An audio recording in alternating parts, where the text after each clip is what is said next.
Okay, well, thank you very much, and sorry for this long time here, but I'm not a very technological person, so I needed a lot of help getting it set up.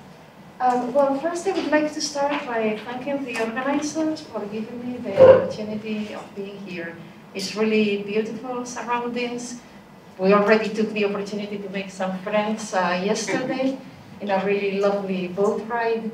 And well, I really look forward as well to hearing all the interesting presentations and discussions, which I'm sure we will be having in the next 3 days.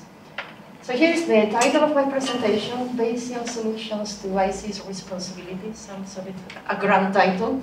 I just have a subtitle, which is my personal view, so this is not like an official view from ICES. It's really my view and my understanding of the situation. And I work for ICES at the moment as Vice Chair of the Advisory Committee, and that's the committee that's responsible for all the advice that ICES produces. So, okay, getting to the topic, if we are talking of ICES responsibilities, then what's ICES and what are ICES responsibilities? So, ICES is a large network of scientists based on international convention. It has 20 member countries, and there are also scientists that participate from non-member countries. There is frequent collaboration with industry stakeholders, inter and non-governmental organizations. Probably most people here know that ICES headquarters are based in Copenhagen. And we have a new strategic plan for the next 5 years, and essentially it defines the ICES mission, and that is to advance the scientific understanding of marine ecosystems and to provide information, knowledge, and advice on the sustainable management of human activities affecting and affected by marine ecosystems. And one key challenge has been identified for this plan, and that's integrated ecosystem understanding. So ICES advice, which is really the part where I work mostly, again, it follows within this strategic plan, and therefore ICES advises competent authorities on marine policy and management issues related to the impact of human activities on marine ecosystems and the sustainable use of living marine resources. And ICES advice is given in the context of international agreements and policies, of course, from the UN, from FAO, from other organizations and conventions as well. And of course, within the EU, we have the Common Fisheries Policy and the Marine Strategy Framework Directive. So lots of agreements and policies internationally. In the end, this boils down to ICES having to provide advice that is consistent with the maximum sustainable yield principle and that applies a precautionary approach and an ecosystem approach. And just graphically what this means, I'm not saying this is how it always works in practice, not necessarily so beautifully, but at least in theory, the idea is that we have a precautionary approach that defines the boundary to exploitation, and so to be consistent with that approach, ICES advice needs to be always within that boundary. And then this is the second stage. This is the one that we're still in the process of trying to work out, and that's the one that doesn't always work so beautifully yet, which is that in addition to, of course, fish exploitation, there is also impacts on the ecosystem and aspects of ecosystem health that need to be taken into account in the advice. And that means that the boundary where management options can take place and where ICES advice therefore needs to be as well is more than the original one.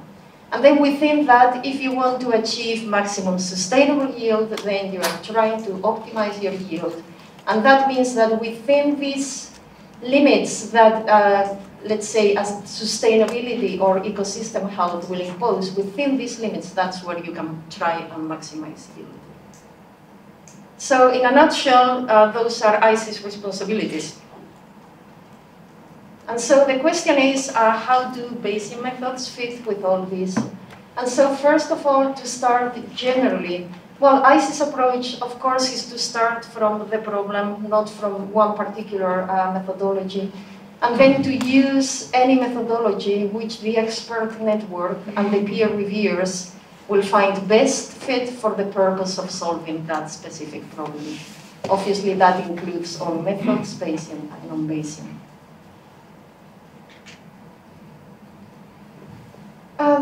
I guess most people here are familiar with Bayesian methods, but just in case someone may not, just a very brief introduction. I think Sam is going to tell us a lot more about them.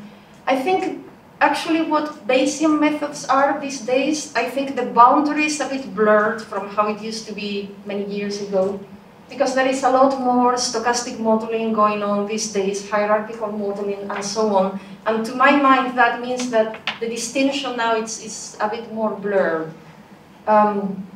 Nevertheless, I think for me, these are main features of Bayesian methods. One is the probabilistic thinking.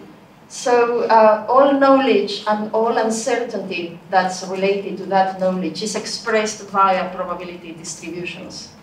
And so that means you have probability distributions for everything you are concerned about in your model. So for observations given model variables, for model parameters, and for all other model variables you may have.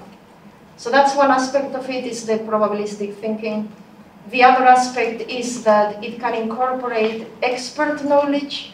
And by this I mean knowledge that doesn't come directly from observed data or from, let's say, a particular scientific theory. So it's more like knowledge that experts will have.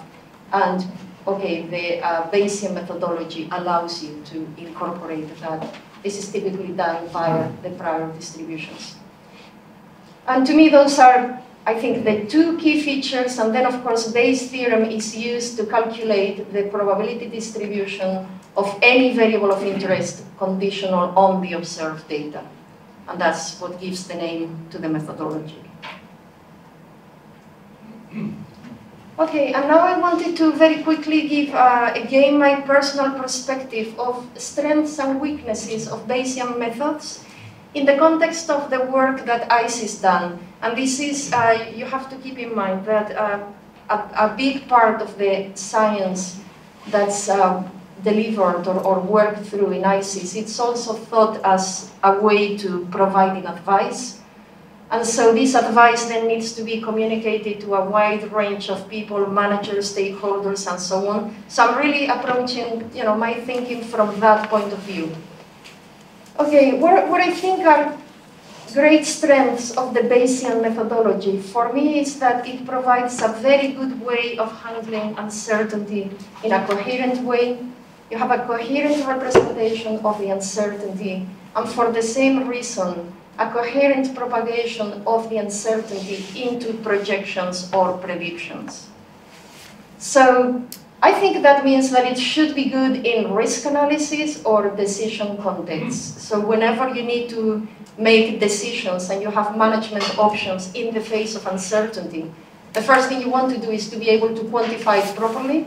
So I think Bayesian methods are very good at that.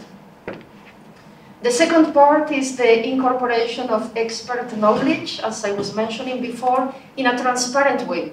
Because I think expert knowledge is incorporated more or less all the time when people are applying one method or another.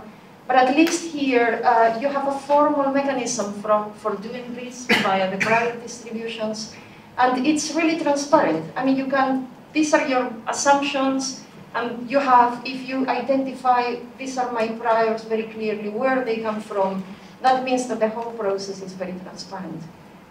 And for the same reason, this expert knowledge idea, it means that the methods are also very good at borrowing information from other similar situations where that information may exist, if you don't have it in your particular problem. So again, to my mind, that means that Bayesian methods are very suited to data-limited situations, which are very relevant for us now. And so that's one of the big topics that we're working with in ICES. Now, disadvantages, they should also have some. Well, I think for me, in a way, the main one is this one. They tend to be computationally slow, and that can hinder their application in a context such as ICES, where you normally have a limited amount of time to produce results. It's not impossible, but in a way it doesn't help. And the second one is much more about communication, and this is both ways. It's not how a person doing a Bayesian analysis may present things, it's also how the person that's listening is receiving it. So I think this goes both ways. And I think this was much more of a problem in the past than now. But nevertheless, there is still the perception by some recipients of, say, the advice or the methodologies, that these methods are complex, too driven by expert judgment, and that they can be dogmatic instead of pragmatic. So this is, I think, a communication issue, which is much better now than it used to be a few years ago, but I think we should keep that in mind and try to improve as much as possible. Okay. Now, where do we use Bayesian methods in ICES, to my knowledge? Well, these are fish stock assessments that are using Bayesian methods. It's about 10 of the 90 analytical assessments that ICES conducts. The main one, of course, is Baltic salmon, which I have the pleasure of knowing well now by virtue of having to chair the advice drafting group every year. So it's been a great opportunity for me to see what goes on here. I would say this is the model that we have that is more advanced in terms of using the Bayesian methodology more fully. Here, a good use of expert information has been used to supplement lack of data or lack of specific information for a particular river. And of course, it models multiple rivers or multiple stocks at the same time, so it certainly allows the borrowing and the transferring of information from rivers that have more information to those that have less. So I think it's a really nice example. But it's not the only one. There are a few others that are also applying Bayesian stock assessment models.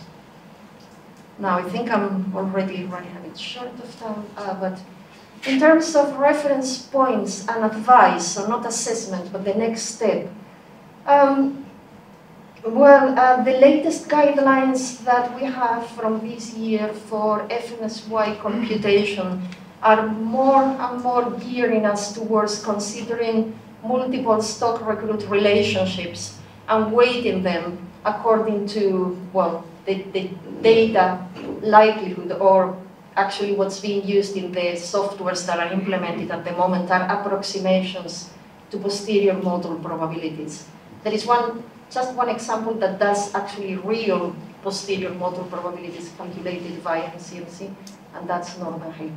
But anyway, all the others are doing approximations to that, but at least the concept is there to introduce that uncertainty for the calculation of long-term yield and getting FMSY from there. That said, once that has been done, the method at the moment to produce MSY advice for most stocks, not for all, but for most, is still based on point estimates of FMSY, but some people will like that, having undergone at least some testing to ensure that that point-based approach is consistent with the precautionary approach. So what is being done here is that the uncertainty is being introduced here in this test, just to ensure that we can use point estimates and that they will be precautionary. Okay, there are other stocks that use probabilistic reasoning in the annual advice as well, and there are some examples. And now, opportunities, or where do I think that Bayesian methods could be used more within the work that ICES does? And I think these are the three examples that come to my mind. One is integrated assessment, something that's being developed right at the moment. It's been happening for the last 5 years or so, but we're still not there, we're still in the process. And it's essentially, rather than trying to produce single stock assessments, is instead to try to produce integrated assessments for whole ecoregions, taking a whole set of stocks into account and other aspects of the ecosystem into account as well. Potentially at a later stage, including also human uses of the ecosystem in addition to fishing, although at the moment this is really more on the fishing and biological side. That's where we are at the moment. Anyway, a couple of the working groups on this, the one for the Baltic and the one for the North Sea, they are both working in developing Bayesian networks And let me show you very quickly, I've just stolen this from the North Sea Working Group report of this year that came out last week. And this is, well, they are in the process of developing this Bayesian network for the Northern North Sea. And what they intend to do with that is to assess relationships between key variables as well as the combined effects of their potential changes. So a Bayesian network is a way to represent a system, an ecosystem. Some aspects of it, of course, is never a full representation. So in this case, they have a primary production here, and then they have a zooplankton there, and then they have fish stocks, a number of them, and then they have fish catches, and then they have some of the fishing fleets that are operating there and catching fish. And of course, this, I'm sure it's going to be modified through time. This is the first time they produce it. But what this is indicating is important nodes, important variables, and what the connections between them are, what depends on what. Now, the second step of this, of course, is to indicate then each of these connections, how to represent that in terms of a probability distribution. That's the second part of it. And then finally, what kind of inference do you want to learn from here? What variables do you want to learn about, given what you know about the other variables? So anyway, that's where they are with that. And just going back, so I don't know how this will develop, but there is an opportunity, I think, for doing interesting work. Then in terms of data-limited stocks, these are fish stocks for which we have little information. There is a whole lot of these stocks, more than 100. And well, we need to provide advice for them as well, quantitative advice, as much as possible in line with MSY principles, and certainly always within the precautionary approach. And how to provide that advice? Well, a number of methods are being developed. This is very recent work, started in 2012, and if you're interested, there is a series of workshops in ICES called WK Live, which are the ones that are developing advisory methods for these stocks. To my knowledge, no Bayesian methods have been used so far in ICES for these stocks, but I think there is clear scope, and I think probably a lot of what ECOKNOWS has been producing, there should be scope for using here. And then the final one is risk analysis. I don't know very much about risk analysis, but I hope to learn a lot in this conference, because I know a lot of it will be exactly on these issues. Of course, they are used for, well, the ones that I'm more familiar with, I'm used for bycatch in fisheries, or to try and identify which are the species that are most at risk, that are most vulnerable, either because of their biological characteristics or because of their susceptibility to the fishery. But anyway, that's one of the areas. They're also being looked at for seabirds. Then I think when you are using Bayesian methods, of course, it's easy to deal, well, easy, maybe more easier than for other methods, to deal with situations that deal with the risk for rare events or one-off events. So something like an oil spill, which you are very much hoping is a very rare event, or things of the type of population viability. Or there may be, I'm sure there will be other components of the integrated advice we are trying to provide that where risk analysis will be very useful. Again, I'm not particularly familiar with Bayesian applications of this, at least in the ICES context, but I presume we are going to see a few in this conference. So I will be really looking forward to seeing those. And I'm done with that. The rest, it was in case I was rushing too much, which I wasn't. So thank you very much for your attention.